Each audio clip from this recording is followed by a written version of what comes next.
በአብ ወወልድ ወመንፈስ ቅዱስ አሐዱ አምላክ አሜን አትበሉ ብለዋቸው እኮ ነበር። ታውቃላችሁ ቅድስት ሥላሴ ካቴድራልን ቅርስ እናደርገዋለን ብለው ዘግተውት ነበር። እግዚአብሔር የለሽ የሆነ ትውልድ ተፈጥሮ ነበር። ማጥመቅ በድብቅ ማቁረብን በጨለማ ሆኖ ነበር።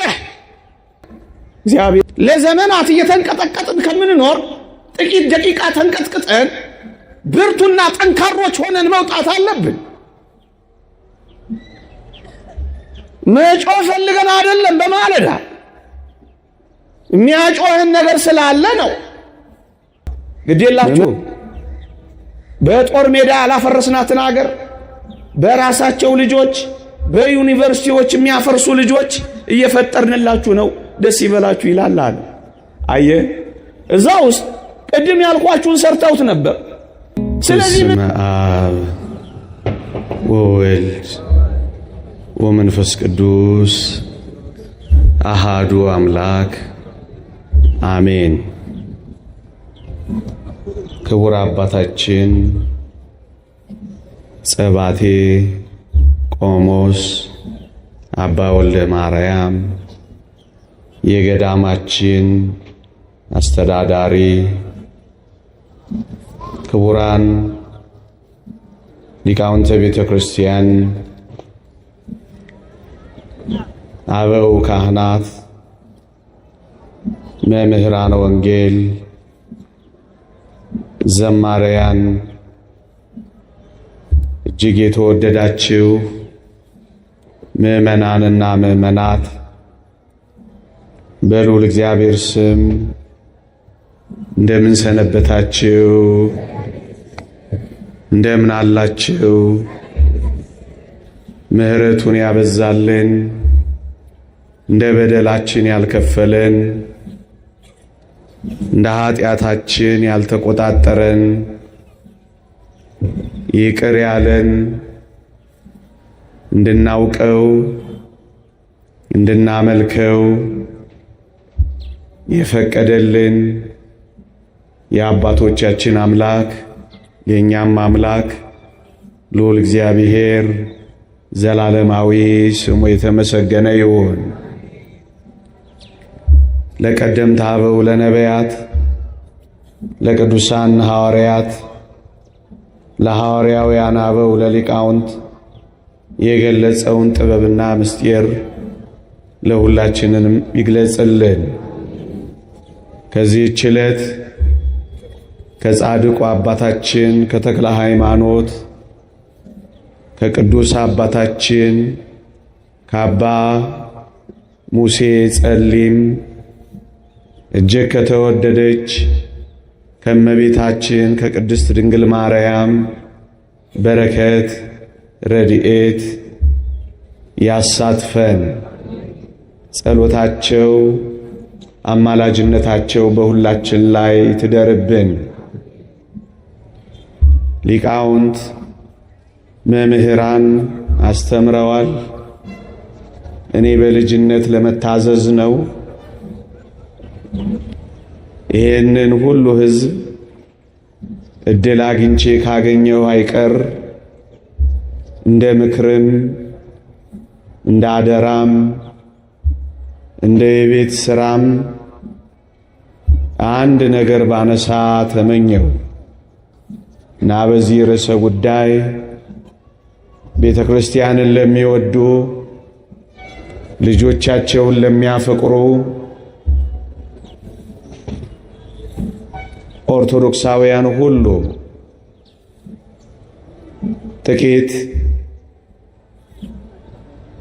የቤት ሥራን፣ ጥቂት አደራን፣ ጥቂት አሻራን፣ ጥቂት ትጋትን፣ ጥቂት መንቃትን፣ ጥቂት መታገልን እንድንችል አንዲት ቁም ነገር ለማንሳት ሞክራለሁ። እግዚአብሔር ይርዳን። ኖ አብረን ስንዴ እናብቅል የትምህርቴ ርዕስ ነው። ቃሉን የተዋስኩት ከግብፅ ቤተ ክርስቲያን የቀድሞ ፓትርያርክ ከአቡነ ሺኖዳ ነው። የብዙ መንፈሳውያት መጻሕፍት ደራሲ፣ እጅግ ተወዳጅ ሰባኪ፣ ዓለም በአንድ ድምፅ ያጨበጨበላቸው ብርቱ ተናጋሪ፣ ደግሞ መናኝና መንፈሳዊ ከሳቸው ነው ኑ አብረን ስንዴ እናብቅል የሚለውን ቃል የተዋስኩት። በግብፅ ቤተ ክርስቲያን በአንድ ዘመን የግብፅ ቤተ ክርስቲያን ምዕመናን ቁጥራቸው መሳሳት ጀመረ። ከማመን ወደ አለማመን የሚገቡ ልጆቿ በዙባት። ቁጥራቸውም ያንስ ጀመረ። ይሄ ብቻ አይደለም፣ የመደመጣቸው ግርማ፣ የመታፈራቸው ሞገስ የግብፅ ክርስቲያኖች ያሽቆለቁል ጀመረ። በዚህ ምክንያት የግብፅ ቤተ ክርስቲያን የቁልቁለት ጉዞ ጀመረች። ልጆቿን ማጣት፣ ቤተ ክርስቲያኒቱ መሳሳት ጀመረች። ያን ጊዜ ነበር ይሄንን ያስተዋለ አንድ ወጣት የቁልቁለት ጉዞዋን ለመግታት ብቻውን ስንዴ ማብቀል ጀመረ። እንዲህ አደረገ። ብዙ ክርስቲያኖችን ሊያስተምሩ የሚችሉ የካህናት ማሰልጠኛዎችን በፍጥነት ያቋቁም ጀመረ። በእነዚህ የካህናት ማሰልጠኛዎች በራሱ እጅ ጽሑፎች የተጻፉ ሥርዓተ ትምህርቶችን አዘጋጀ። ራሱ እየጻፈ፣ ራሱ እያስተባበረ፣ ራሱ እያነቃ፣ ራሱ እያስተማረ ታላላቅ መምህራንን በፍጥነት ያመርት ጀመረ። ቅድም የጠቀስኩላችሁ የግብፅ ፓትርያርክ እስከመሆን የደረሱት አቡነ ሺኖዳ እንኳን ሳይቀሩ የዚህ ወጣት ተማሪ ነበሩ። ይሄን ብቻ አይደለም፣ ይሄ ወጣት የግብፅ ወጣቶችን ሊያነቃቃ በሚችል መልኩ ግጥምና ዜማ እየደረሰ ለግብፅ ዘማሪያን በፍጥነት ያዳርስ ጀመረ። ዘማሪያኑም ወጣቶቻቸው እንዳይወጡ በብርቱ ታገሉ። ይሄ ብቻ አይደለም፣ ገዳማቱን መነኮሳቱን በማነቃነቅ በጣም ይገርማቸዋል። ገዳማቶቻቸው የጸሎት ቦታ ብቻ ሳይሆኑ የማምረቻ ቦታዎች አደረገና ለግብፅና ለካይሮ ለእስክንድሪያ ወተትና የምግብ አቅራቢዎች እስኪሆኑ ድረስ በምርት አጠገባቸው። ብቻ ምን አለፋችሁ ከነዚህ ስልጠና ማዕከላት የሚወጡ መምህራን እያስተማሩ እነዛ ቅድም የነገርኳችሁ ወጣቶች እየዘመሩ በመነኮሳት ያሉ ገዳማውያንን በጸሎት እያበረታ እያተጋ እንኳን አይደለም ልጆቿ ሊሄዱ የወጡ ልጆቿ የሚመለሱ ጀመሩ። በጣም ይገርማችኋል። የቤተ ክርስቲያኒቱን የቁልቁለት ጉዞ መግታት ጀመረ። ይህ አስደናቂ፣ ይህ አሸብራቂ ወጣት ብቻውን ከአንድ መነኮስ አባ ማቴዎስ ከሚባል አባት ጋር የግብፅን ቤተ ክርስቲያን ግርማ እንደገና መመለስ ጀመረ። እንደ ወሬ እንደ ወግ ነው ማወራችሁ። ቤተ ክርስቲያናችሁን የምትወዱ አገልጋዮች ልጆቻችሁን ለእግዚአብሔር መንግሥት ማብቃት የምትፈልጉ ምእመናን መጥቶ ከመሄድ ባሻገር እንደ ዋዛ ሰምቶ ከመሄድ ባሻገር ኑ አብረን ስንዴ እናብቅል ከሚሉ በተለምዶና በተመክሮ የቤተ ክርስቲያናቸውን የቁልቁለት ጉዞ ከገቱ አባቶች ጥቂት ተሞክሮ ውሰዱ። ብቻ ምን አለፋችሁ ፓትርያርክ ሺኖዳ ይህንን ወጣት ሲያደንቁ እንዲህ አሉ። ይህ ወጣት ሊቀ ዲያቆናት ሀቢብ ጊዮርጊስ ይባላል። እንዲህ አሉት ሲያሞግሱት፣ ሲያወድሱት፣ ሲያደንቁት። የግብፅ ቤተ ክርስቲያን በነበራት ጉርለት ሁሉ ሀቢብ ጊዮርጊስ አንድ ቀንም ቢሆን ነቀፌታ ሰንዝሮባት አያውቅም። ይልቁንም የሚጎርላትን ነገር ሰራላት እንጂ አሉ። አሁንም ያወድሱታል። እኚህ ታላቅ ሰው ይህንን ወጣት መምህራቸውን በቤተ ክርስቲያን ቀዳዳዎች፣ በቤተ ክርስቲያን ሽንቁሮች አንድ ቀንም ቀዳዳዎቿን አስፍቶት ሽንቁሮቿን አብዝቶት አያውቅም አሉ። ይልቁንም በቀዳዳዎቹ በኩል ቆመላት እንጂ ብለው አደነቁት። በጣም ይገርማችኋል። አሁን በዚህ ዘመን ያለ ቄስ ታድሮስ ማላት የሚባሉ የግብፅ ሊቅ አሉ። እሳቸውም በዚህ ዘመን ላይ ቆመው እንዲህ ብለው ይፎክራሉ። እመኑኝ ገና የግብፅን በረሃዎች በመነኮሳት እንሞላዋለን እያሉ ይፎክራሉ። ብቻ ምን አለፋችሁ ቁጥራቸው በጣም ጨመረ። አላውያንን፣ አሕዛብን፣ አረማውያንን የሚያስፈሩ ባለግርማዎች ሆኑ። አንድ የግብፅ ቄስ ሲገደል ፓትርያርክ ሺኖዳ መንበራቸውን ትተው ገዳም ሲገቡ የግብፅ መሪዎች ብፁዕነቶ እያሉ እስኪለምኗቸው ድረስ ደረሱ። እስኪለማመጧቸው እባኮት ወደ መንበሮ ተመለሱ ብለው እስኪለምኗቸው ድረስ ደረሱ። ግርማቸው ተመለሰ። በአውሮፓ፣ በአሜሪካ፣ በምዕራቡ ዓለም የምዕራባውያን ሰዎች ቸርቾቻቸውን ከሸጡ በዋናነት የሚገዙት ግብፃውያን ሆኑ። ልጆቻቸውን በቅጡ ይይዙ ጀመረ። ብቻ ምን አለፋችሁ ይሄ ወጣት በቀስታ ስንዴ ስላበቀለ አረሙን ሁሉ ዋጡት፣ እንክርዳዱን ሁሉ አጠፉት። እናም ለዚህ ነው ፓትርያርክ ሺኖዳ ኑ አብረን ስንዴ እናብቅላ ያሉት። ምእመናን ፓትርያርክ ሺኖዳ እንዲህ የሚሉ ይመስለኛል።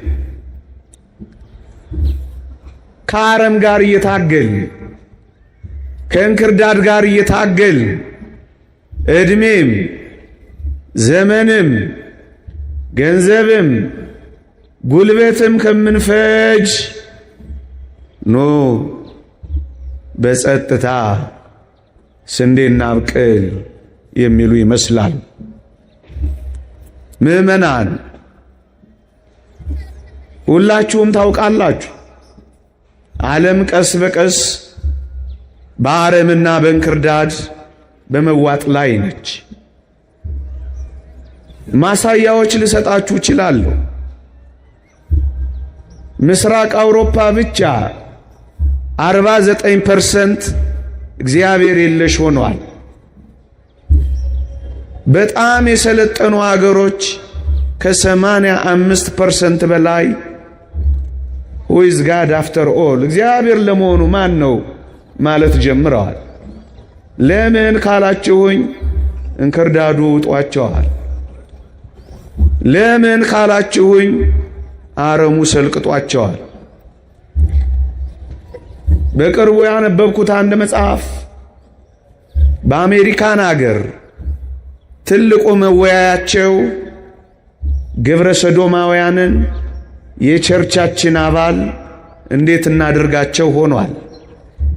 ታዲያ ይሄ ጨለማ፣ ታዲያ ይሄ አረም፣ ታዲያ ይሄ እንክርዳድ አይደለም? ሌላ ማሳያ ልስጣችሁ። አሁንም ካነበብኩት መጽሐፍ በመጽሐፍ ቅዱስ ላይ ያለውን እግዚአብሔርን በዚህ ዘመን ላሉ ወጣቶች እንዴት አድርገን እናሰማለን፣ እንዴት አድርገን እንነግራለን ብለው እግዚአብሔርን ትንሽ ቀነስ ማድረግ የፈለጉ ይመስላሉ። ወጣቶቻቸውን ወደ እግዚአብሔር ማድረስ ስላቃታቸው እግዚአብሔርን በዚህ ዘመን መጠን ለክተው ወደ ወጣቶቻቸው ማውረድ የፈለጉ ይመስላሉ። እንክርዳዱ ጧቸዋል ያልኳቸው ይሄንን ነው። ደግሞ ሌላ ማሳያ ልጨምርላችሁ። ትልቁ አጀንዳቸውና መወያያቸው ጽድቅ ሳይሆን ኢየሱስ ከድንግል ተወልዷል ወይስ አልተወለደም ሆነላችሁ። እንደገና ወደ ኋላ ለምን አረሙ እየዋጣቸው እንክርዳዱ እየሰለቀጣቸው። በዓይኔ ያየሁትን ልንገራችሁ። ትልልቅ ያማሩ ካቴድራሎች፣ በጣም የተዋቡ መቅደሶች አሏቸው። መቅደሶቻቸው ግን ባዶ ናቸው። ተከፋፍለው እንደ ኮንዶሚኒየም ለቤት እስከ መከራየት ደርሰዋል።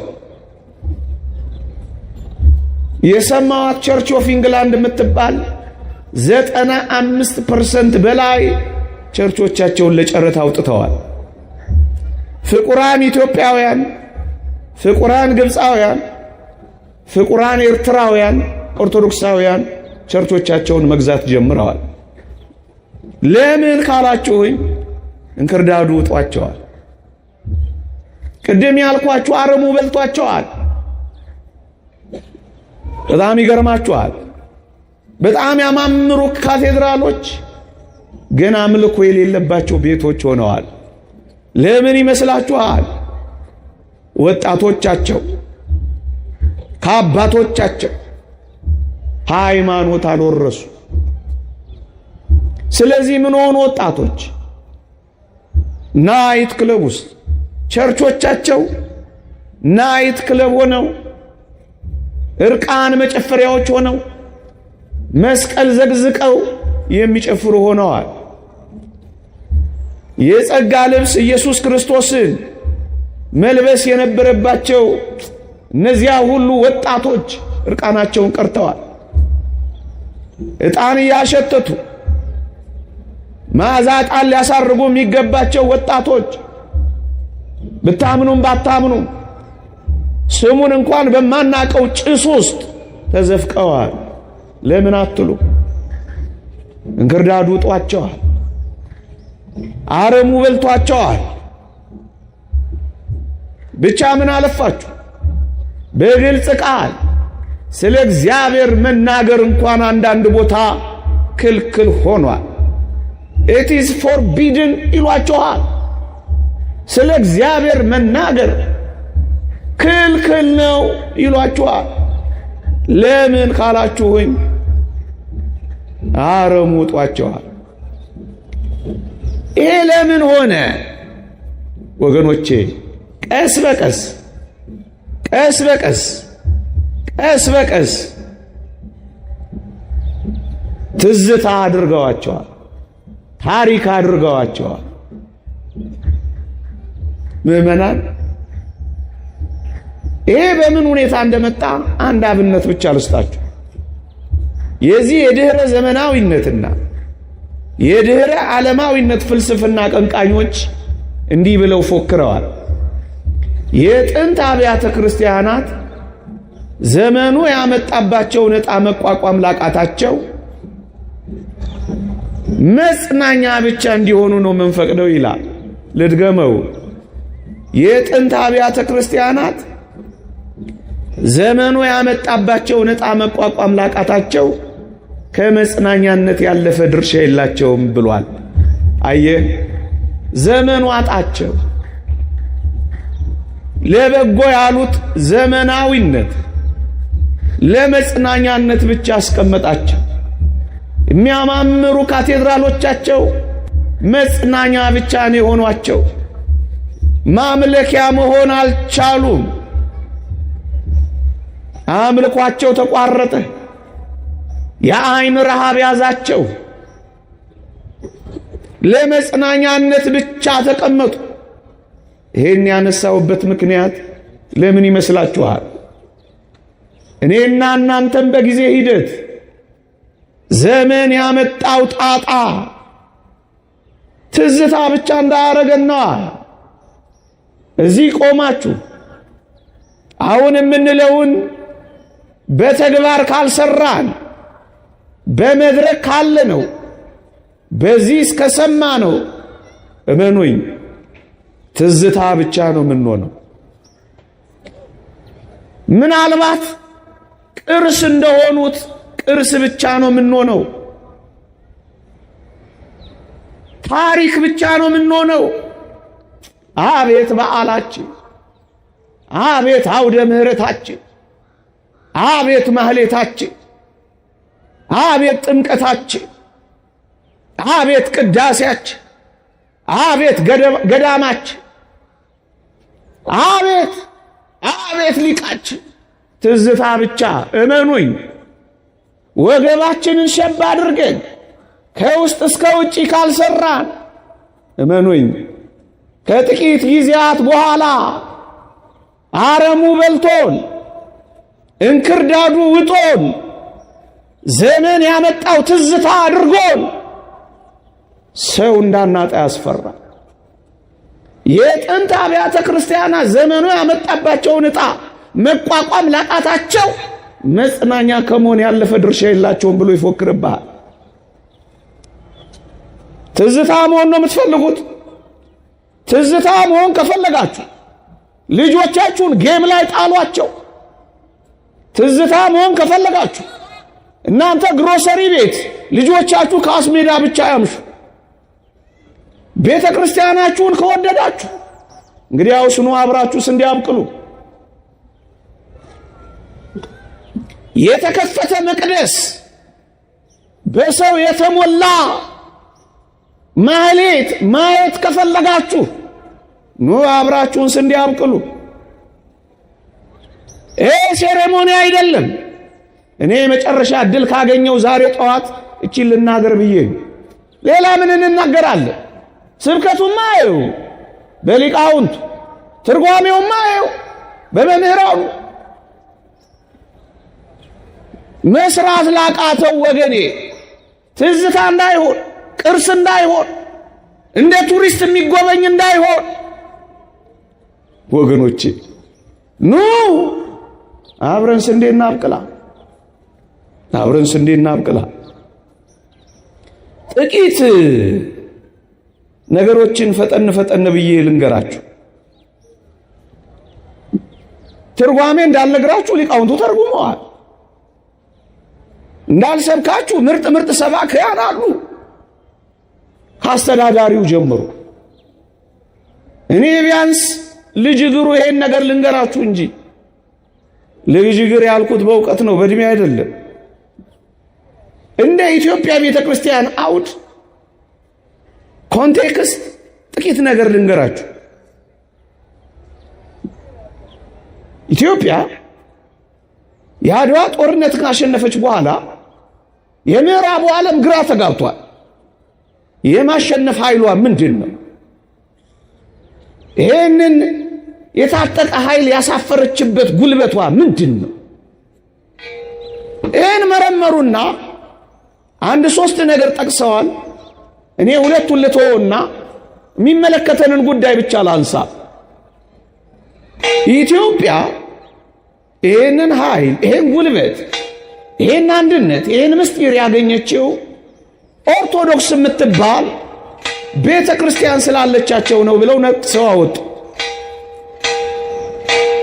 ቤተ ክርስቲያኒቱ ስላለች እቺ ቤተ ክርስቲያን የሕዝቡ የአንድነት ማሰሪያ ነች። ሰው እግዚአብሔርን ይፈራል። እግዚአብሔርን መፍራት ብቻ ሳይሆን አገሩንም ይወዳል፣ እርስ በእርስም ይከባበራል። ይህን ሰፍታ የሰራች ኦርቶዶክስ ነች አሉና ማኩሊን የተባለ ሰው አንድ ምክረ ሐሳብ አቀረበ። በሞቴ ስሙኝ፣ አላበዛባችሁ፣ ምን በወጣችሁ ፀሐይ ላይ ምን አለ መሰላችሁ? እቺን ሀገር ኢትዮጵያን ቀኝ ግዛት እንገዛታለን ብዬ አላምንም አለ። I don't think that we can conquer this country። እቺን ሀገር እናንበረክካለን ቀኝ እንገዛለን ብዬ አላምንም unless we break down the very backbone of this country። የዚህችን ሀገር የጀርባ አጥንት ካልሰበልን በቀር አለ። የጀርባ አጥንቷን ካልሰበርን በቀር እቺን ሀገር ቀኝ እንገዛለን ብዬ አላስብም አለ።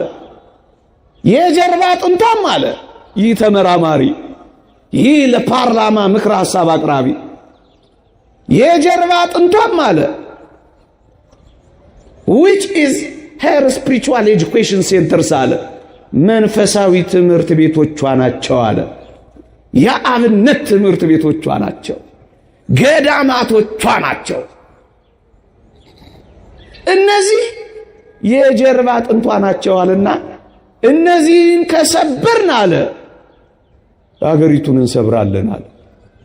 ደግሞ አለ አከርካሪዋን የኦርቶዶክስን ከሰበር ትምህርት ቤቶቿ ሲሰበሩ ስለምትሰበር እሷን ከሰበር አገሪቱን እንሰብራለን ብሎ ምክረ ሐሳብ አቀረበ። ሁለት ነገሮችን ልንገራችሁ፣ ምናልባት አታስተውሉት ይሆናል። አንዳንዶች እንደዋዛ ነግረውናል። ምን ብለው? በቅርብ ጊዜ የነበሩ የማንም ወገን እኛ የቤተ ክርስቲያን ወገን ብቻ ነው፣ ብሔርም ሰፈርም ከለርም መንደርም ካላችሁ ወደ ሰማይ ነን እኛ፣ አገራችን በሰማይ ክርስቶሳውያን እና ምን አሉን? በቅርብ ጊዜ የነበሩ ኦርቶዶክስን አከርካሪዋን ሰብረናል ብለው የነገሩን አንዳንድ ባለስልጣናት ነበሩን። ኒውትራላይዚንግ ኦርቶዶክስን ማሳሳት ያሉን ነበሩን። ይሄ ምክረ ሐሳብ ከየት እንደመጣ ነገርኳችሁ። ኦርቶዶክስን ከሰበርን አገር እንሰብራለን አለ። ይሄ እንዴት ተፈጸመ ካላችሁ፣ ወይ እግዚአብሔርን የሚፈራ ሰውን የሚያከብር ትውልድን የምታፈራውን የቤተ ክርስቲያንን ትምህርት ገለል ያደረገ ምዕራባዊ ትምህርት የጨመረ ስርዓተ ትምህርት በአገራችን ተተከለ። እሱን ጠልተን አይደለም፣ ግን እንክርዳዱና አረሙ ሲዘራ የእግዚአብሔር ትምህርት እግዚአብሔርን መፍራት ሰውን ማክበርን የሚወደውን እሱን አባረሩት። ይህንን እኔ አይደለም እነግራችሁ፣ አንድ ታዋቂ ኢትዮጵያዊ ፕሮፌሰር የጻፈውን ላንብብላችሁ። በሞቴ ስሙኝ። እንዲህ ይላል፣ ኢትዮጵያ ከቀኝ ገዢዎች ጋር የተደረገውን ትግል በጦር ሜዳ ድል አድርጋለች። ቅድም ባልኳችሁ ወጣቶቿ የምዕራባውያንን ምስጢር የበለጠ ማወቅ በሚጠበቅባቸው በዘመናዊ ትምህርት ቤት ውስጥ ግን ተሸንፋለች አለ። ማንበብ ትችላላችሁ፣ ምርምር ነው። የጦር ሜዳ አሸናፊዎች፣ የዘመናዊ ትምህርት ቤት ተሸናፊዎች ሆናል ፕሮፌሰር። እውነት ነው ወዳጄ። እስከ ዛሬ ለምን እንደምንጋደል 50 ምናምን ዓመት ለምን ደም እንደሚፈስባት ማወቅ ከፈለክ እዚህ ውስጥ ቁም ነገሩን ታገኘዋል። እርስ በርስ የሚጠላላ ትውልድ ትምህርት ቤት ውስጥ ፈጠሩ፣ ዩኒቨርሲቲዎች ውስጥ ፈጠሩ። የጸብ ልዩነታችን የተነኮረው በገጠር አይደለም፣ በዩኒቨርሲቲዎች ውስጥ ነው። የዘመናት ቁርሾ የወለዱ ሐውልቶች የቆሙት በመመረቂያ ስሞች ሆኑ። ልብ ያለው ወጣት ይመርምረው።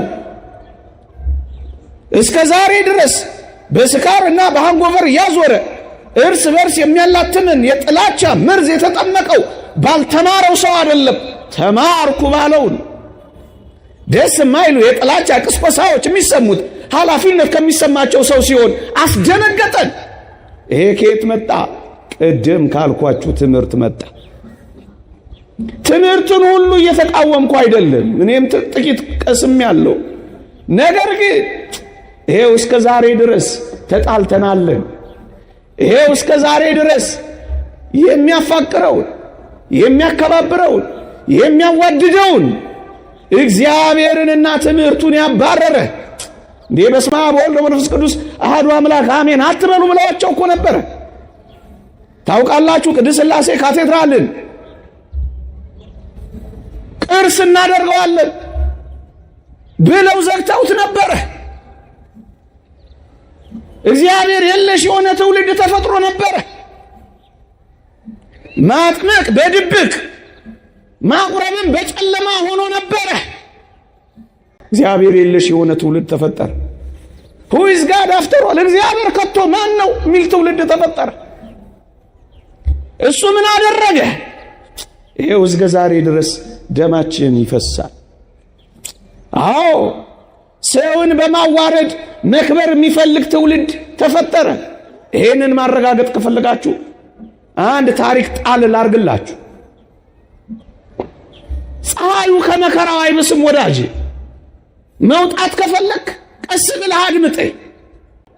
ለዘመናት እየተንቀጠቀጥን ከምንኖር ጥቂት ደቂቃ ተንቀጥቅጠን ብርቱና ጠንካሮች ሆነን መውጣት አለብን።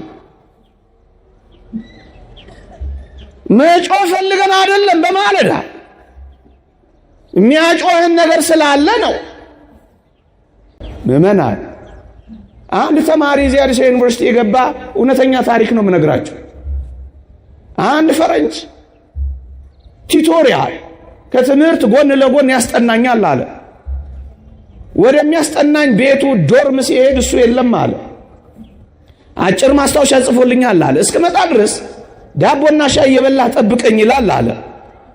እኔም እስኪመጣ ድረስ ዳቦና ሻይ ለመብላት ወደ ጠረጴዛው መልከት ስል አንዲት ወረቀት ተጽፋለች አለ። ድንገት አይቼ ወረቀቷን ነበብ ማድረግ ስጀምር ላለቆቹ የጻፋት እውነተኛ ታሪክ ነው የምነግራችሁ። በጥናታዊ ወረቀቶች ሰምቼ ነው የምተርክላችሁ። ምን ትላለች አለ ወረቀቷ? ላለቆቹን የጻፈው ፈረንጆ አለ ግዴላችሁ በጦር ሜዳ ያላፈረስናትን አገር በራሳቸው ልጆች በዩኒቨርሲቲዎች የሚያፈርሱ ልጆች እየፈጠርንላችሁ ነው፣ ደስ ይበላችሁ ይላል አለ። አየ እዛ ውስጥ ቅድም ያልኳችሁን ሰርተውት ነበር። ስለዚህ ምን ተፈጠረ ካልኳችሁ የማይግባባ ትውልድ ተፈጠረ። ጥይት የሚወራወር ትውልድ ተፈጠረ። የሚተቃቀፍ ሳይሆን የሚተናነቅ ትውልድ ተፈጠረ። የሚተሳሰብ ሳይሆን የሚሳሳብ ትውልድ ተፈጠረ። የሚደጋገፍ ሳይሆን የሚገፈታተር ትውልድ ተፈጠረ። እግዚአብሔርን ማወቅ ተባረረ። ሰውን መውደድ ተገፈተረ። ስለዚህ ይሄው ሰው እየገደለ የሚጨፍር ትውልድ አገኘን። ፍቅር ሼር የሚያደርግ አይደለም። ሴራ ሼር ኮፒ ሊንክ የሚያደርግ ትውልድ አገኘን። ወዳጄ ሰው ገሎ ጫማውን አድርጎ ሬሳው ላይ ሰልፍ የሚነሳ ትውልድ በእኔና በእናንተ ዘመን አየን። እርቅ የማይወድ ፍቅር የማይወድ እኔ የሚል ትውልድ አገኘን።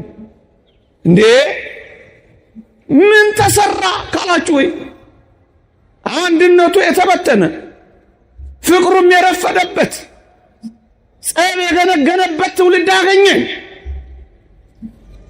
አየህ አረሙ እንደዚህ ተዘራብን፣ እንክርዳዱ እንደዚህ በቀለብን። እውነት እንነጋገር ከተባለ ሌብነት ተወድሶ ታማኝነት ኮሶ ያየነው በዚህ ዘመን አይደል? በፈሪያ እግዚአብሔር የሚኖረው ኋላ ቀር፣ እግዚአብሔርን ፈርቶ የሚኖር ኋላ ቀር፣ መረን የወጣው ደግሞ ተራማጅ የተባለው በዚህ ዘመን አይደል? ሌባው ሙሰኛው የገባው ጨዋው ምንም የማይነካው ያልገባው ያኛው የተተኮሰ ይሄኛው የኮሰሰ የሚል ትርጓሜ ተያዘው በዚህ ዘመን አይደል? እመኑኝ ንጽሕና በርኩሰት ፊት አፍሯል። በዚህ ዘመን ድንግልና ማፌዣ ከሆነ ከርሟል። ይሄ የሆነው በዚህ ዘመን አይደል? እናስ እግዚአብሔርን ያወቀ ትውልድ ስላለ ነው? አይደለም። ቅድም ያልኳችሁ አረሙ፣ ቅድም ያልኳችሁ እንክርዳዱ ስለያዘን ነው ወዳጆቼ። ይሄ አረም ይሄን እንክርዳድ ከሆነ ምን እናድርግ ካላችሁ፣ ቅድም እኔም በቁልቁለት ጉዞ ላይ ላለችው ለምንወዳት ቤተ ክርስቲያን የመጨረሻ መልእክታችን ይሄ ነው። አዎ ቁልቁለት ላይ ነን። መታፈራችን የለም፣ መፈራታችን ጠፍቷል። ቅዱስነታቸው ባለፈው ራጉኤል እንዳሉት ክህነታችን አልተከበረም፣ ሽበታችንም አልታፈረም እንዳሉት ተዋርደናል፣ አፍረናል። ለአንዳንዶች እኛን ማየት ብቻ ከጠላትነት አስቆጥሮናል። በሰራነው ሀገር እንደ መጤ ተቆጥረናል። ለምን? ስንዴ ስላላበቀለ ስላልሰራ። ማንንም አንወቅስም፣ ማንንም አንኮንንም፣ በማንም ላይ ጣት አንቆጣ። በራሳችን ከውስጥ ጀምሮ ከዚህ ጀምሮ በእኛ ስለዚህ ምን እናድርግ? እግዚአብሔርን የሚያውቁ ሰዎች ማፍሪያ ቦታዎች ቶሎ ቶሎ ያሉትን አጠንክረን የሌሉትን ገንብተን እግዚአብሔርን የሚያውቅ ፍቅርን የሚያውቅ ሰውን መውደድን የሚያውቅ ይሉኝታን የሚያውቅ አፋራምነትን የሚያውቅ ዓለምን የሚጸየፍ ትውልድ እንስራ። ኑ አብረን ስንዴ እናብቅላ። ኳስ ሜዳን የሚከብ ትውልድ አይደለም፣ መቅደሱን የሚከብ ትውልድ። ልብ አንጠልጣይ ፊልም የሚያይ አይደለም፣ ልቡ መስቀል ላይ በተንጠለጠለለት አምላክ የሚንጠለጠል ትውልድ። ና ስንዴ እናብቅላ፣ ስንዴ እናብቅላ። ጠንካራ የካህናት ማሰልጠኛዎች የሉን። ጠንካራ መሪዎችን የሚያፈራ ካህናትን የሚያፈራ አስተዳዳሪዎችን የሚያፈራ የሰንበት ትምህርት ቤት መሪዎችን የሚያፈራ የመሪዎች የስልጠና ሊደርሺፕ ሴንተርስ የለንም። ባቦሰት ነው የምንመራው። ዘመኑን ሊመጥን የሚችል ማለቴ ነው። ዘመኑን በቅርብ ርቀት ሊያሸንፍ የሚችል ማለቴ ነው። ዘመንን ሊዋጅ ወጣቶችን ሊማርክ የሚችል የሰንበት ትምህርት ቤት ዝግጅት ያስፈልግ። ልጆች ለማን ነው የምትሰጣቸው? በቃ እንደዚሁ ነው የሚቀጥለው። ይሁት እስኪ እዚህ እንኳን አሁን ካለነው ውስጥ እኮ እድሜያችን ገመስመስ ያለ ሰዎች ነው የተሰበሰብን። የት አሉ? ኮረምቡላ ላይ ናቸው ወይስ እዚህ ተቀምጠዋል? ፑል ላይ ናቸው ወይስ ማህሌቱ ውስጥ ገብተዋል? ልጆችን ብርድ ልብስ አልብሳቸውን የመጣኸው ወይስ ይዛቸው ይቆማል? ሰንበት ትምህርት ቤት ነው የላካቸው ወይስ የት ነው የላካቸው? ወላጆች ለልጆቻቸው ሃይማኖት ካልሰጡ ቤተ ክርስቲያን አትቀጥልም። ፋዘር ጆሲ ህንዳዊው እንደተናገረው ነው። ወጣቶች የሌሏት ቤተ ክርስቲያን አትቀጥልም። ደግሞ አለሁ ወጣቶች የሌላት ቤተ ክርስቲያን አትቀጥልም። ደግሞ አለሁ ወጣቶች የሌሏት ቤተ ክርስቲያን አትቀጥል።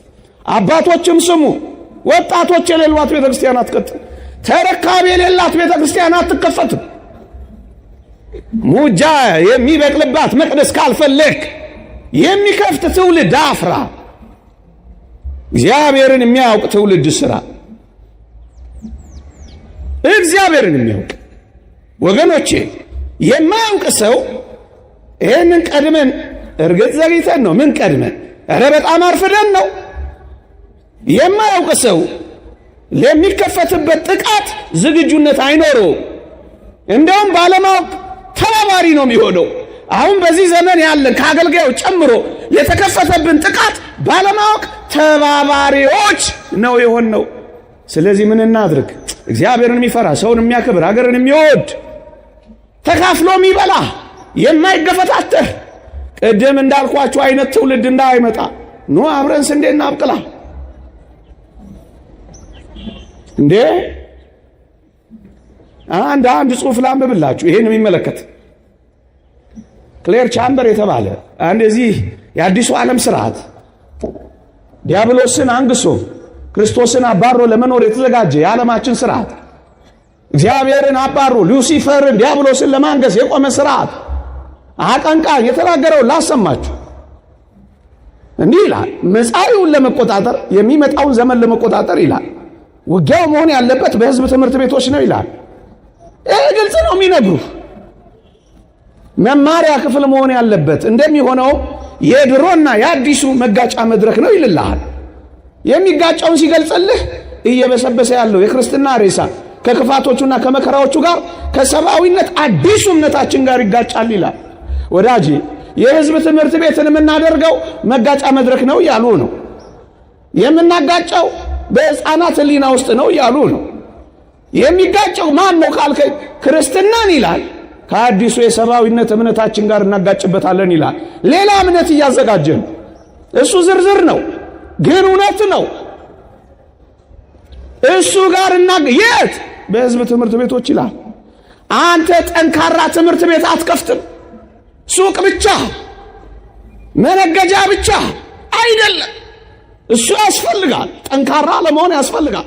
ግን በዋናነት ልጆችን ማምረቻ፣ ከክፉ ትምህርታቸው መጠበቂያ፣ ሳይንሱንም ይወቁት፣ እግዚአብሔርንም በጥልቀት ይረዱት። ጥልቀቱ ምጥቀቱ ለማታወቅ የሚያልፍ የእግዚአብሔርን ፍቅር የሚያውቁበት ትምህርት ቤት ገንቧ። ገንዘብህን ምን ልታረገው ነው?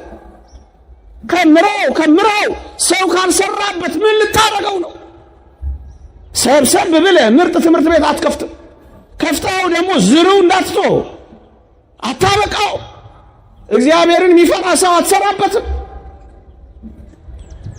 ትውልድ ይኸውልህ እያለቀስክ ከመኖር እንባህን አበስ አድርግና መቀነትን ታጠቅና መስራት ጀምር። በጸጥታ ስንዴ አብቅል። ዝም ብለህ ስራ። ስንዴ እናብቅል። ኑ ሰው እንስራ፣ ትውልድ እንፍጠር። ልጆቻችን ላይ ትምህርት ቤት ላይ እንስራ። የት ስንዴ እናብቅል? ወዳጆች ንገሯቸው ለልጆቻችሁ። ሳይንስን ማወቅ ይጠቅማል፣ እግዚአብሔርን ማወቅ ግን ይበልጣል። ስለ ፀሐይ መመራመር መልካም ነው። እግዚአብሔርን ማወቅ ግን እንደ ኢያሱ እንደ ዜና ማርቆስ ፀሐይን ማቆም ነው። ንገሯቸው። የሚበልጥ ዓለም እንዳላቸው አሳውቋቸው። ስለ ባህር መመራመር ኦሺዮኖግራፊስት መሆን ምርጥ ነው፣ ጥሩ ነው። ይመራመሩ። ክርስቲያን ከሆኑ ግን ባህርና ነፋሳትን ማይበላትን ይገስጻሉ። እንደሚበልጡ ንገሯቸው። እኛ ስታዩን እንዲህ ተሰብስበን ኩስምን ብለን ስታዩን እግዚአብሔርንም እንደዚህ እንዳትገምቱት፣ ቤቱንም እንደኛ እንዳትጠረጥሩት። የሚበልጥ ዓለም እንዳለ ንገሯቸው። አንዳንዶቻችሁ አያት ናችሁ እዚህ ውስጥ፣ አንዳንዶቻችሁ ወላጅ ናችሁ እዚህ ውስጥ፣ አንዳንዶቻችሁ ነገ ታገባላችሁ እዚህ ውስጥ። ሰው ስሩ፣ ሌላ ነገር ተው። ቴሌቪዥናችሁንም ከፈለጋችሁ በጀርባ አዙሩት፣ ሳይለንት አርጉት። አሁን ረፍዷል፣ ጊዜ የለንም፣ አባክነናል። ልቆጣችሁ ፈልጌ አይደለም። እውነቱን ካልነገርናችሁ ምን ይሆናል እንዴ? ስለዚህ ስለ ፊዚክስ ስለ ዲስፕሌስመንት ፎርስ እሰየው እኛ ግን እንነግራቸዋለን። ባህር ላይ የሚያራምድ አምላክ አለ። ፊዚክስ የከበደ ነገር ውሃ ላይ ሲቆም ይሰጥማል ይላል። እሰየው ይሁን፣ መልካም ነው። ክርስቶሳዊነት ግን ከዛ በላይ ነው። ውሃ ላይ የሚያራምድ አምላክ እንዳለ ንገሯቸው። ኤአይን አምላክ ለማድረግ ከተዘጋጀው ትውልድ እንዲድኑ ነብዩ ኤልሳ የሚባል አለ በሏቸው። ዋይፋይም ካሜራም የማያስፈልገው ትውልድ ነበረ። እግዚአብሔርን ይዞ የበለጠ ወደሚበልጠው ዓለም ንገሯቸው። ወደ ጥንት በላጩ እውነት መልሷቸው ዘመናዊነትን ከክርስቲያናዊነት ጋር አዋህደው እንዲኖሩ አድርጓቸው። ኑ አብረን ስንዴ እናብቅል። እንደ ዋዛ ሰምታችሁት አትሂዱ። ክረምት ነው። እንደ ቤተ ክርስቲያን የቤት ሥራ ውሰዱት ልጆቻችሁ ላይ። መጻኢውን ዘመን የሚቆጣጠረን ሳይሆን የምንቆጣጠረው እንድንሆን ከፈለጋችሁ ሸብ አድርጉና ስሯ። ራሳችሁ ተማሩና ልጆቻችሁን አስተምሯ። የካህናት ማሰልጠጫዎች፣ ጠንካራ ሰንበት ትምህርት ቤቶች፣ የመሪነት ስልጠና ማዕከላት፣ መንፈሳዊ ኮሌጆች፣ የነፍስ ወከፍ አገልግሎቶች፣ እነዚህ ስንዴ ማብቀያ ቦታዎቻችን ናቸው። ትኩረት አድርጉባቸው። የሚቆጫችሁ ካህናት፣ የሚቆጫችሁ አገልጋዮች፣ ነገን በልጆች የተሞላች መቅደስ የምትፈልጉ ባለ ራእዮች እንደ ሀቢብ ጊዮርጊስ ኑ አብረን ስንዴ እናብቀል እንዳሉት ሽኖዳ ኑ አብረን ስንዴ እናብቀል። ሌላ ስንዴ ማብቂያ ነግሬያችሁ አበቃለሁ። አንዲት አረም መጀመሪያ ግን ላንብብላችሁ። አንዲት አረም፣ አንዲት እንክርዳድ ግን ላንብብላችሁ። በጣም ጠቃሚ ሐሳብ ነው። ኤሊስ ቤይሊ የተባለች በ19ኛው መቶ ክፍለ ዘመን የነበረች ቅድም ያልኳችሁ የአዲሱ ዓለም ስርዓት የመጪው የአዲሱ የሰብአዊነት እምነት የሚሉት ሉሲፈርን የሚያነግሱበት፣ ዲያብሎስን የሚያከብሩበት፣ ጌታችንን የሚያባርሩበት ዓለም በአዲስ መዋቅር ውስጥ እየገባች ባለችበት በዚህ ዘመን በኋላ ስጨርስ አነብላችኋለሁ። እንዲህ ትላለች አቀንቃኟ፣ መሪዋ፣ ሐሳብ አፍላቂዋ ሴት እንዲህ ትል ነበር። ላንብብላችሁ። እንዲህ አለች። የክርስትና እምነት በዋናነት ከትውልድ ወደ ትውልድ የሚተላለፈው በቤተሰብ በኩል ነውና የቀድሞውን ክርስትና ለማጥፋት በዋናነት አሁን ያለውን ቤተሰብ ማጥቃት አለብን አለች። ልድገመው፣ የተጻፈ ነው ማነብላችሁ። እንዲህ አለች። የክርስትና እምነት በዋናነት ከትውልድ ወደ ትውልድ የሚተላለፈው በቤተሰብ በኩል ነውና የቀድሞውን ክርስትና የጥንቱን ኦሪጂናል ኦርቶዶክሳዊነት ለማጥፋት በዋናነት ቤተሰብን ማጥቃት አለበት ትላለች። አየህ፣ አረሙን እንክርዳዱን መጀመሪያ ላሳያችሁ ብዬ። በዚህ ውስጥ ምን ይሆናል? መጋባትን የጠላ ትውልድ ይፈልጋል። ማይጋባ ጋብቻን የሚጠላ ካገባ የማይጸንስ እንዳይጸንስ መድኃኒት ሚውጥ ሚወጋ ጨክኖ ከጸነሰ ልጅ ማስወገጃ ደግሞ ማስወረጃ ኪዮስኮች፣ ሱቆች ይሰሩለታል። ጨክኖ ከወለደ መረን የወጣ ትውልድ እንዲፈራ ያደርጉታል። ውሸቴን እያጋነንኩ አይደለም። ምን በወጣች እግዚአብሔር ቤት ቆሜ ማንንም በውሸት ለመለጠፍ አይደለም፣ ቃል በቃል የሚሉትን ነው የምነግራችሁ። እንክርዳዱን አየኸው? ይኸው ትውልድ ከሌለ ክርስትና አይቀጥልም ነው ዓላማው። ረድኤተ እግዚአብሔር ይቋረጣል ነው ዓላማው። እግዚአብሔር ከምድራችን ላይ ይጠፋል ነው ዓላማው። ትውልድ ካለ ክርስትና ይኖራል ነው ሐሳቡ። ስለዚህ ወንድ ለወንድ ሴት ለሴት ማጋባትን ጨምሮ እንደ መብት እንዲቆጠር ይፈልጋሉ። ይሄ ብቻ አይደለም። ሴቶች ወንዶች የሚጠሉበት ዓለም የሴታዊነት ርዕዮተ ዓለም፣ ይሄም አንዱ መርህ ነው። የሕፃን ልጅ እንደተናገረው የሦስተኛው ዓለም ጦርነት እኛ ቤት ሳይሆን አይቀርም የሚፈጠረው እንዳለው ባልና ሚስት የሚጣሉበት፣ ፍቺ የሚበዛበት፣ ባልና ሚስት የማይከባበሩበት፣ ሸብረክ የማይሉበት፣ ኩራታቸው ኩፈሳቸው ላይ ሆነው የሚኖሩበት። ብቻ ምን አለፋችሁ ዘርዝሬ ብነግራችሁ አረሙ ብዙ ነው። ታዲያ ምን እናድርግኛ? ኑ አብረን ስንዴ እናብቅላ። ምን አድርገን ካላችሁኝ ጋብቻ እግዚአብሔር የሰጠው ጸጋ ለጽድቅ መሆኑን የሚረዳ ትውልድ እናምጣ እናፍራ። እንደዚህ ታምናላችሁ እናንተ? ያገባሁት ለጽድቅ ነው ብላችሁ ታምናላችሁ? ያገባሁት ለንጽህና ነው ብላችሁ ትቀበላላችሁ? መጋባት በሁሉ ዘንድ ክቡር መኝታውም ንጹሕ ይሁን የሚለውን ቃል ታምናላችሁ? ያገባሁት በዝሙት ጠንቅ ተወግቼ ከጽድቅ ተባርሬ ከመንግሥተ ሰማያት ወጥቼ ረክሼ እንዳልጣል ነው ትላላችሁ? እድሜያችሁ እንዳይገፋ ነው ወይስ ለጽድቅ ነው? እናትሽ ስለ ጨቀጨቀችሽ ነው ወይስ ለጽድቅ ነው? ጓደኞች አግብተው ብቻን ስለቀረህ ብቸኛ ላለመሆን ነው ወይስ ለጽድቅ ነው? ይሄን የተረዳ ትውልድ ያስፈልጋል። መጋባት በሁሉ ዘንድ ክቡር መኝታውም ንጹሕ ይሁን። ይሄ ትውልድ ነው የሚያስፈልገው። ክርስትናን የሚያስቀጥል ትውልድ፣ ልጆችን የሚወልድ ትውልድ፣ የተባረከ ዘር ለምድሪቱ ስንዴ የሚያበቅል ትውልድ ያስፈልጋል።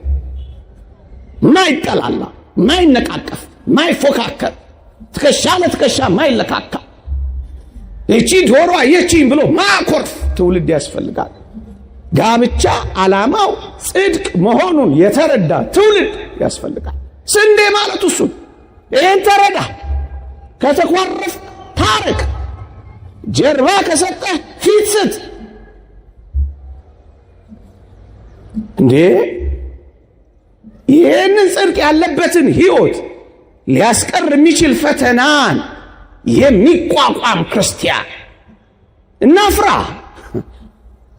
እቺ ዶሮ አየችኝ ያለ ትዳሩን ማይፈታ፣ ችግሮቹን እንጂ የሚፈታው ትዳሩን ማይፈታ ሁነ ውጣ። በቃ ከዚህ ስትወጣ እንደሱ ሆነ ውጣ፣ ጨክነ ውጣ፣ ለመታረቅ ውጣ፣ ሰላም ለመፍጠር ውጣ፣ ቤትህን ገነት ለማድረግ ውጣ፣ ቤትህን ቤተ ክርስቲያን ለማድረግ ውጣ። አደራህን ዝም ብለህ አጨብጭበህ ወይም ዝም ብለህ ቆመህ ሰምተህ እንዳትሄድ። ዕዳ ነው የሚሆንብህ። ዕዳ እያስፈራራ አይደለም፣ እውነትን ዕዳ ነው የሚሆን። ይህ ቃል ይፈርድብናል።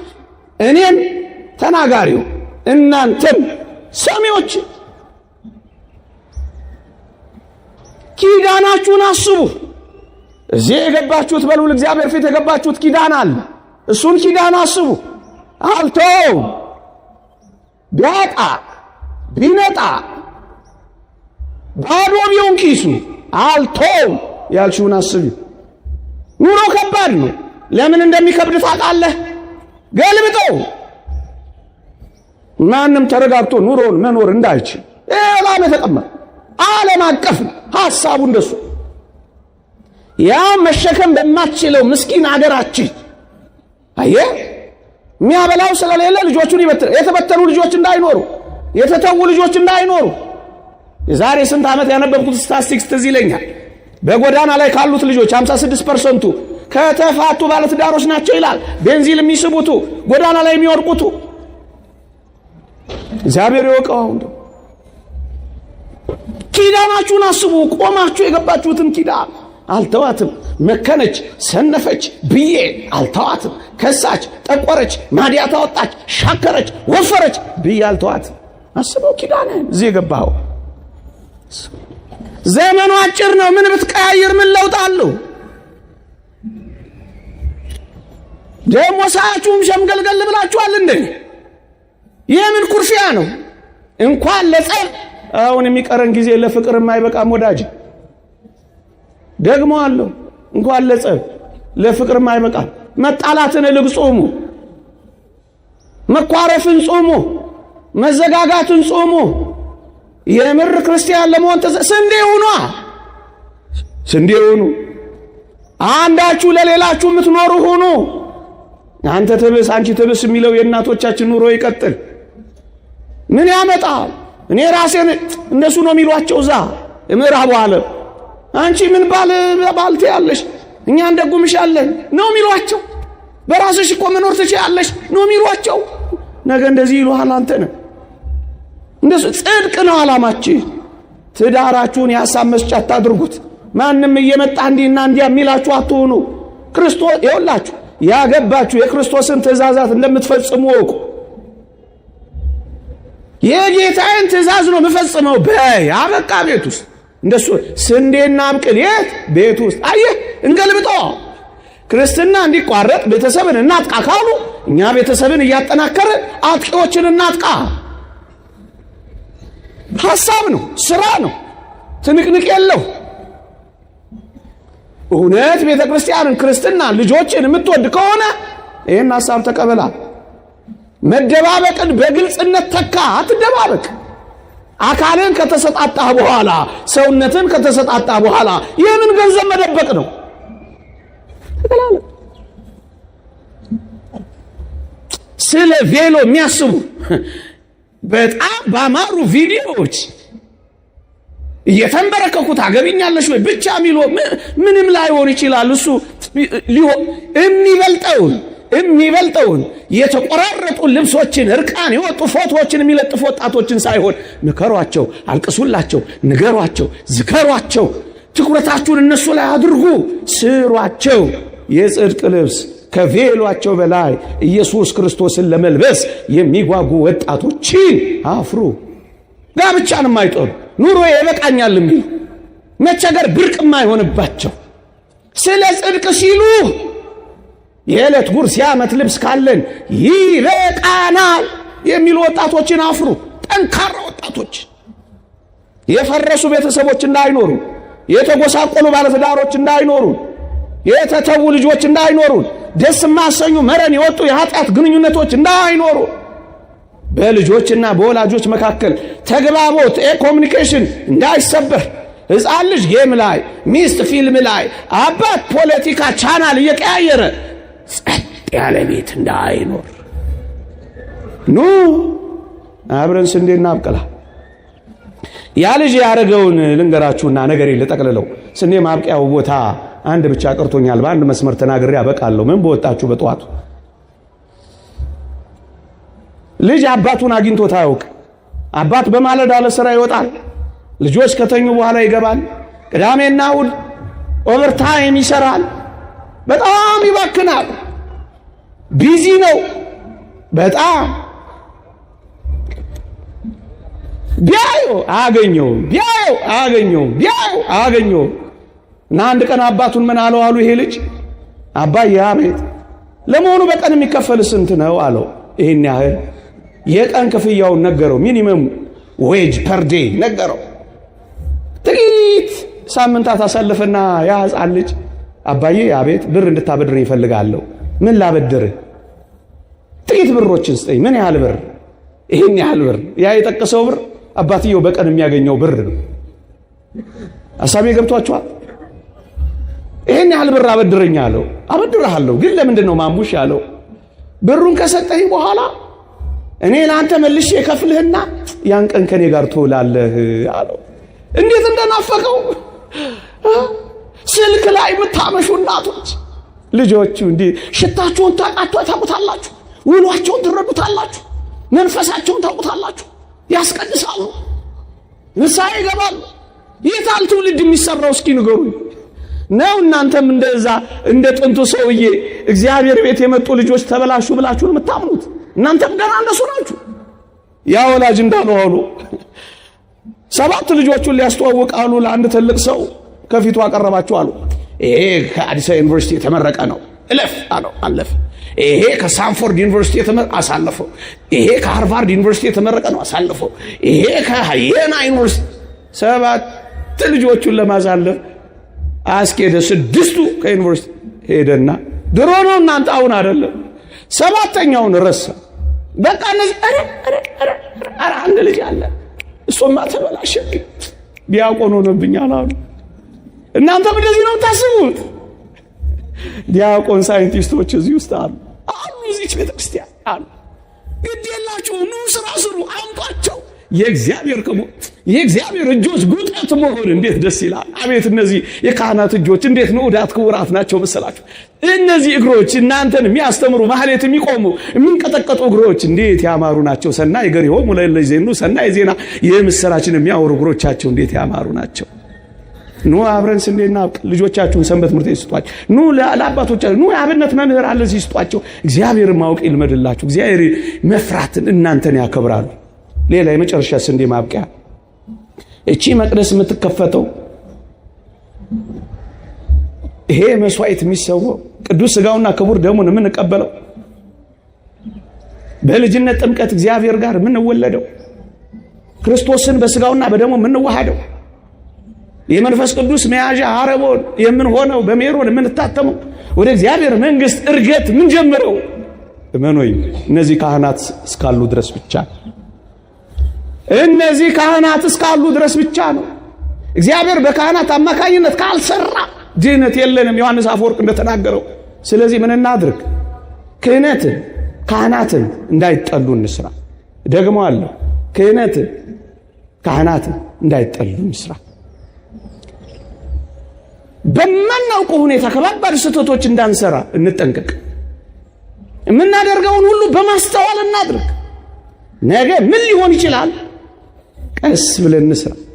ለውጥ ላያመጣ የሚችሉ አንዳንድ ድርጊቶቻችን ውጤታቸው ያማረ ሳይሆን ቀርቶ እንዳናለቅስ፣ እንዳናዝን፣ ሌሎች ከሚያጠቁን በላይ እኛ እንዳናጠቃ እንጠንቀቅ። ስለዚህ ምን እናድርግ? የሚወደድ የሚከበር እንዲሆን እናግዛቸው። መጽሐፍ ቅዱስ እንዲህ ይላል፣ የእግዚአብሔርን ቃል የነገሯችሁን ዋኖቻችሁን አስቡ ይላል። ዋኖቻችሁን አስቡ ማለት ምን ማለት ይመስላችኋል? እርዱ፣ አግዙ፣ ደግፉ። የሰው አይን እንዳያዩ ደግፉ። ተርበው ተስፋ እንዳይቆርጡ ደግፉ። በቤተ ክርስቲያን ድካም ውስጥ እንዳይወድቁ ጉድለታቸውን ሙሉ። ቅዱስ ጳውሎስ መንፈሳዊውን ነገር የዘራንላችሁ እኛ ከእናንተ ሥጋዊ ነገር ብናጭ ትልቅ ነገር ነው እንዴ ይላል። ለሚያቆርብህ የንስሐ አባትህ ጥቂት ነገር ማድረግ ብርቅ ነው። የጸጋ ልብስ ኢየሱስ ክርስቶስን ለሚያለብስህ አባትህ በዓመት አንድ ልብስ መስጠት ብርቅ ነው። ምዕመናን የመጽሐፍ ትእዛዝ ይሄ ነው። ነፍሱን ለአንተ ለሚሰጥ ካህን ሥጋዊ ነገርን ማሟላት ግዴታ ነው። አስራቱ በኩራቱ ለእግዚአብሔር የምትሰጡት ነው። እነሱን ስለሰጣችሁ አንዳንድ ነገር ስለምታደርጉ ባለጸጎች ሆናችሁ የቤተ ክርስቲያንን ጉድለት ስለምትሞሉ እኛ ይሄን ሞልተላንልና እንዲህ አድርጉ እንዲህ አታድርጉ እንዳትሉ። የሰጣችሁት ለእግዚአብሔር ብቻ ነው። አበቃ።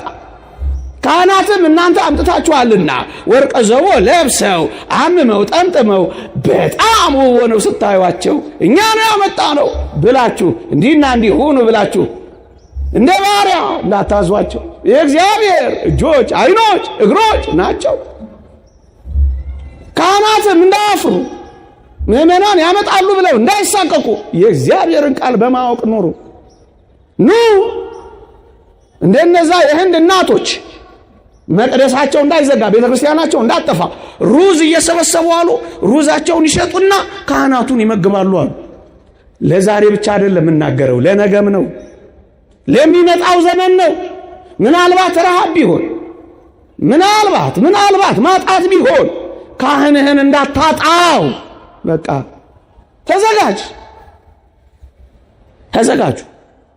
ተዘጋጁ።